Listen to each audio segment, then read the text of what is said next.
తెలుగుదేశం ప్రభుత్వం వచ్చింది కదా, ఎలా ఉండబోతుంది? బాగుంటుంది అనేసి మేము అందరం అనుకుంటున్నాం. ఆ, ఎందుకంటే నిర్మాణ రంగం ఇంతకుముందు కుదేలు అయ్యింది.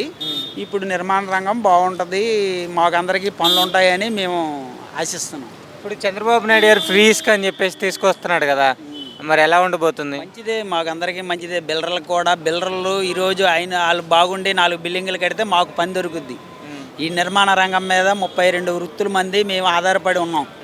మా అందరికీ పని దొరుకుద్ది, మా అందరికీ ఉపాధి దొరుకుద్ది. మేము దాని గురించి అందరం ఫ్రీగా వదలాలి. ఇంకా స్టీలు, ఈ సిమెంట్ ధరలు కొద్దిగా తగ్గించాలి అనేసి మేము కోరుకుంటున్నాం. మరి గత 5 సంవత్సరాలు మీరు ఏం చేశారు? మేము అలాగే ఉన్న రోజు పని చేసాం, లేని రోజు లేదు, అట్లాగే కొట్టుకెళ్ళిపోయాం. అంతేగాని ఏం చేసామంటే పని ఉన్న రోజు చేయడం, లేని రోజు లేదు అంతే. నిర్మాణ రంగం అప్పుడు కొద్దిగా, ఇప్పుడు ఒక బిల్డర్ వచ్చి 2-3 బిల్డింగ్లు కట్టేవాడు, అప్పుడు ఒక బిల్డింగ్ కడుతూ అలాగా సాగిచ్చేవారు. ఇప్పుడు ఏంటంటే కొద్దిగా నిర్మాణ రంగం మళ్ళీ ఫ్రీ ఇసుక వచ్చి రాజధాని కొద్దిగా దీంట్లో వస్తే కొద్దిగా ఊపు అందుకుంటుంది, మాకు పని దొరుకుద్ది. మరి ఈ ప్రభుత్వం పని కల్పిస్తుంది అనుకుంటున్నారా? కల్పిస్తుంది అనేసి మేము అందరం భావిస్తున్నాం. మరి 5 ఏళ్ళు జగన్మోహన్ రెడ్డి పాలన ఎలా అనిపించింది? చేశారు, చేయకుండా ఎలాగుండో ఆయన చేసింది ఆయన చేశారు. ఎవరు విధానాలు వాళ్ళకు ఉంటాయి. ఆయన విధానం అయింది, ఈయన విధానం అయింది. ప్రస్తుతానికి అప్పుడు అలా వెళ్ళిపోయింది. ఇప్పుడు ఏంటంటే రాజధాని మళ్ళీ మొదలవుతుంది. మాకు అందరికీ ఇక్కడ కృష్ణా జిల్లాలో మాకు అందరికీ ఉపాధి బాగా దొరుకుద్దని మేము ఆశిస్తున్నాం. మరి చంద్రబాబు గారు చెప్పినట్టు మాట మీద నుంచున్నారు కదా, పెన్షన్ కానీ పెట్టిన వాగ్దానాల మీద కానీ సంతకాలు పెట్టారు కదా, ఎలా అనిపిస్తుంది? మంచిదే, చేస్తారు. ఆయన అనుభవం ఉన్న వ్యక్తి, ఆయన ఏదనుకున్నా చేస్తారో ఆ నమ్మకం మాకు అందరికీ ఉంది. చంద్రబాబు నాయుడుని ఎందుకు నమ్ముతున్నాం అసలుకి?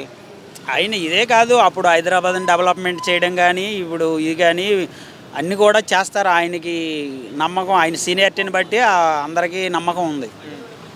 గత ప్రభుత్వంలో ఇసుక దొరికిందా మీకు? ఇసుక దొరికిందంటే ఎక్కువ రేటు పెట్టి కొనేవారు. ఇప్పుడు ఇక్కడ లారీ 9,000, 10,000. అంతకుముందు ప్రభుత్వం చంద్రబాబు నాయుడు ప్రభుత్వంలో 4,000, 5,000 ఉండేది. ఈ ప్రభుత్వంలో 9,000, 10,000 అయింది. ట్రాక్టర్ వచ్చి 2,000 ఉండేది, ట్రాక్టర్ వచ్చి 5,000 అయింది. ఇప్పుడు మామూలు నార్మల్ రేట్లకు వస్తాయి, మాకు అందరికీ ఉపాధి దొరుకుద్దని మేము అనుకుంటున్నాం. అది అంత రేట్లు ఎందుకంటారు? ప్రభుత్వం అమ్మింది కదా, ఎందుకంటే మనం ఏం చెప్తాం. మరి తక్కువకే తీసుకొస్తా అంటున్నాడు కదా. అదే కదండి, ఎవరైనా తక్కువకి తీసుకొచ్చి చేస్తే మాకు అందరికి ఉపాధి దొరికితే మంచిదేగా. తెలుగుదేశం ప్రభుత్వం వచ్చింది కదా, ఎలా ఉండబోతుంది? బాగానే చేస్తారు అనిపిస్తుందా? మరి వీళ్ళు కూడా బాగానే చేస్తారని ఈయనకే ఓట్లు వేసాం మేము అందరం. మరి గత 5 సంవత్సరాలు ఏం చేశారు మీరు? ఏ పనులు, ముఠా పనులు దొరికినాయి, పనులు దొరికినాయి. అట్లాగే ఒక రోజు ఉండి ఒక రోజు లేక అట్లా వెళ్తున్నాం.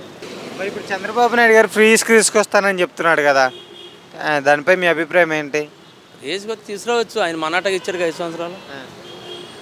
మంచిదేగా తీసుకొస్తే ఆ ఇసుకన్నా ఇది వద్దుగా వదులుతాడుగా శుభ్రంగా. ఏ ప్రభుత్వం మంచి చేసింది? అక్కడ చంద్రబాబు గారి ప్రభుత్వంలో మటుకి కొంత మంచి జరిగింది. అన్ని రేట్లు రేట్లు పెరగల. కందిపప్పుకి కానీ, నూనె ప్యాకెట్కి కానీ ఏ రేట్లకి పెరగల.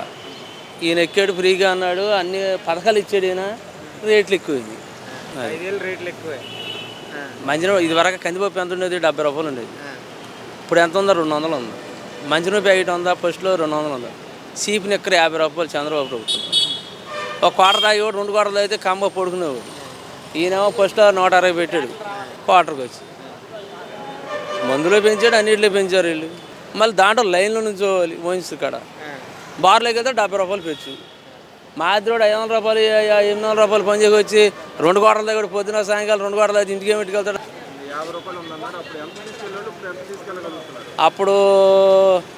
అప్పుడు కూలి ఉంది 800, 900 కూలి ఉంది అనుకో. ఇప్పుడు అదే కూలి. రేట్లు పెరిగాయి. ఎంత తీసుకెళ్ళాడు 500 ఖర్చు చేసుకుని ఒక 500 పట్టుకెళ్ళేవాళ్ళు. అప్పుడు ఇప్పుడు ఏంటంటే ఇప్పుడు 2 క్వార్టర్లు కొనాలనుకో, ఇక్కడే 300 ఎగిరిపోతున్నాయి. ఇక్కడే పిచ్చిమంది. నా చేతనే పొద్దున సాయంకాలం 2 క్వార్టర్లు అయితే ఎక్కువేను. నా వల్ల ప్రభుత్వానికి మటుకు 200 వెళ్ళిపోతుంది. 50 రూపాయలకి ఇచ్చారు అప్పుడు. సీపే తాగేది నేను. నాణ్యమైన మంది తాగం, డబ్బులు వేసి నాణ్యమైన మంది తాగుతాం, డబ్బులు పెట్టాలిగా.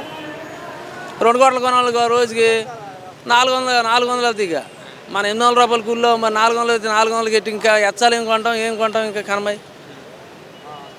వీళ్ళు ఏం లేదు, కొత్త ప్రభుత్వం వచ్చిన వాళ్ళు ఒక ఆరోగ్యశ్రీ ఫ్రీగా, ఏ గుండె జబ్బులు కానీ దేనికైనా ఆరోగ్యశ్రీ పెట్టి ఇసుక ఫ్రీగా వదిలి, ఆ ముందు నాణ్యమైన ముందు కొద్దిగా ఇచ్చి రేట్లు తగ్గిస్తే చాలు. వాళ్ళు పథకాలు ఏం అవసరం లేదు, అమ్మఒడి ఏం అవసరం లేదు, అయ్యఒడి ఏం అవసరం లేదు, ఏం అవసరం లేదు. అసలు తెలుసుకోవాలంటే వాళ్ళు మన మీద మేధావులు అనుకో, అసలు పథకాలన్నా ఎందుకు ఇప్పుడు 10,000 వస్తున్నారో, రేట్లు పెంచుతున్నారో, సుఖం ఏంటి? నా దగ్గర 10,000 వస్తున్నాయి, నాకు ఒక రైతుకి అయిపోయి ఆడవాళ్ళు నష్టపోతున్నాడు, తప్పులేదు. పథకాలు దేనికి పథకాలు ఇవి ఇస్తున్నారో ఇవ్వలేదంటలా, పథకాలు ఇచ్చాడు, రేట్లు ఎక్కువ అవుతున్నాయి. ఈ పెంచుతాం ఎందుకు? చక్కగా ఆరోగ్యశ్రీ పెట్టి చదువులు కూడా గవర్నమెంట్ స్కూల్లో శుభ్రంగా చదివిస్తే డెవలప్మెంట్ అవుద్ది. అంతేగాని పథకాలు తెచ్చి వీళ్ళు అప్పులు చేశారు అనుకో, ఆ అప్పు అట్టాగే ఉంటుంది ఎవరికైనా. నేనైనా అంతే, పని లెక్కలు కొన్ని కూర్చొని 1,00,000 రూపాయలు తీసుకున్నాం అనుకో, ఆ అప్పు ఎవడు కడతాడు?